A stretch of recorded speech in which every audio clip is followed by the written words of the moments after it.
পায়ে 16টি সেলাই, হাড়ের চোট, মাথায় আঘাত, উঠে বসারও ক্ষমতা নেই, কিন্তু জীবনের প্রথম বড় পরীক্ষা বলে কথা। তাই শরীরের অসহ্য যন্ত্রণাকে উপেক্ষা করেই মাধ্যমিক পরীক্ষা দিল বারুইপুরের লড়াকু ছাত্রী শ্রাবন্তী। ঘটনাটি ঘটেছে দক্ষিণ 24 পরগনার বারুইপুরে।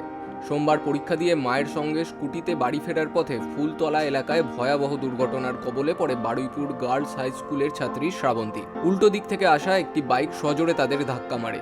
গুরুতর আহত অবস্থায় তাকে হাসপাতালে নিয়ে যাওয়া হয়। পায়ে 16টি সেলাই পড়ে, চির ধরে হাড়ের বাঁ দিকেও। চিকিৎসকরা বিশ্রামের পরামর্শ দিলেও শ্রাবন্তী নাছোড়বান্দা, পরীক্ষা সে দেবেই।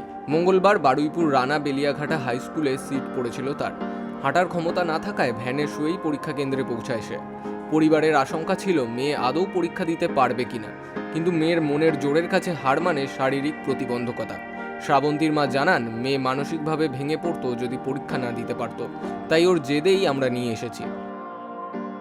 আমাদের ফুলতলা মোড় থেকে একটু গিয়ে গলির ভেতর যেতে হয়, সেই গলির মুখটাই হয়েছে ঘটনাটা। খুব জোরে চোট লাগে? হ্যাঁ, চোট লাগে মানে কি, মেয়ের পায়ে 16খানে টিচ হয়েছে, আর বাঁ দিকের একটা হাড় মানে চির খাওয়া হয়েছে, কানেও একটু চোট হয়েছে, মাথায় হালকা চোট হয়েছে।